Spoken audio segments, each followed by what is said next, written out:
Everyone who watched movie Steve on Netflix walked away feeling torn. On one hand, we can't help but root for Steve. He has an incredible big heart. He loves the boys. He wants the best for them. And yet we see the chaos, the burnout, the near disaster at the end. So we left puzzled. How come so much good intention caused so much mess? We'll start with ancient Stoic concept of inner citadel. Citadel is a central castle behind fortress walls. Marcus Aurelius, a Roman emperor, wrote in his diaries that he created this inner emotional fortress that he can always retreat to when he doesn't feel comfortable showing his emotions. And then later, he would talk about his feelings to his diary or maybe to his close friends. But the idea is that he actually has this strong walls inside the fortress that he always could retreat to. In my opinion, though, the inner citadel alone isn't enough. I think what Steve needed is also doors to the citadel and the drawbridge. When Marcus Aurelius needed to use his emotions like passion, he would imagine coming out of citadel as his authentic self, deliver the message to the public, and then retreat to the safety. Maybe that worked for a Roman emperor, that would not work for these boys. So we need to modify this concept of citadel. Steve needed very strong walls, very strong citadel, just as strong as Marcus Aurelius, but he also needed friendly doors that could be open to these boys and a drawbridge that we'll talk about in a minute. See, the boys probably grew up in an environment that were lacking structure and clear expectations, and that's why they need Steve to have these walls. But they also need love, and I 100% agree with Steve that way. So they need care, they need genuine connection. So we could imagine that Steve should have opened this friendly door, let them into the entrance to the citadel like a consultation room, but not deep inside where they can cause havoc. And I tell you, this is exactly how it feels inside working with these kids. We're all supposed to build strong inner citadel, starting from even before we were born and finishing the main wall sometime in our teenage years. We don't know anything about Steve's childhood, so we don't even know if he had strong walls to begin with. But when we meet Steve, we know that the car crash, the trauma that took away a life of a girl, probably destroyed his walls, whatever they were. The doors are broken. When he feels love, it's freely flows out of him. But similarly, all chaos kind of comes in.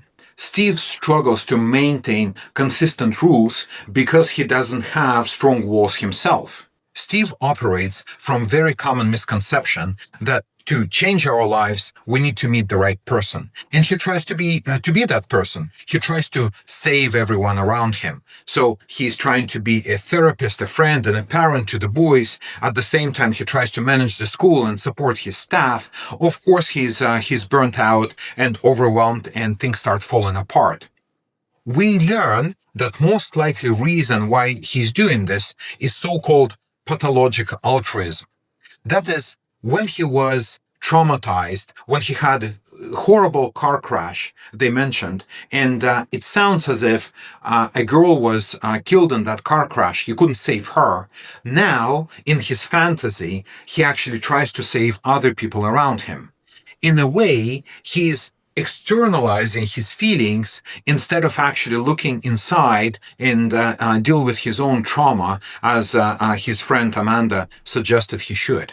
And when his feelings start rising up, he suppresses them as much as he can, and when his willpower is not enough, then he starts using the drugs and alcohol to numb himself. It is true that often there is one day or one person when we became aware that we can no longer live our lives the way we are, and then it kind of helps us to turn the corner. But it is only possible when 95% of work was laid out subconsciously before this incident happened. Completely unrelated example. I clearly remember a day when I decided to immigrate to Canada. But considering that majority of people in Russia don't even think about leaving their town, I think I had a predisposition to immigration, and my heart was open to this idea. So although there was a person who brought up this idea and there was a particular day, but the 95% of that decision happened subconsciously before that day came. Similarly to these boys, that whatever happened to them up to this point got them to this point. So doing the same thing, but with more love and passion, is not going to help them. And what was happening in their lives is probably inconsistent consequences when they did not have this safe harbor to return to. Besides the doors, Steve's castle needed a drawbridge, something that he could pull up to protect others from the chaos of the school. I was shocked to see that Steve actually had a wife and 2 daughters. So, and when he walks back home, they just were rushing out of the door, asking him to prepare dinner for them.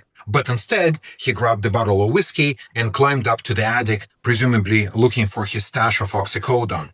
We know what's going to happen next. His family going to come back home, and instead of dinner, they're going to find intoxicated Steve, and that's going to cause the same chaos that was happening at school, but now in his home, and possibly cause some trauma to his daughters.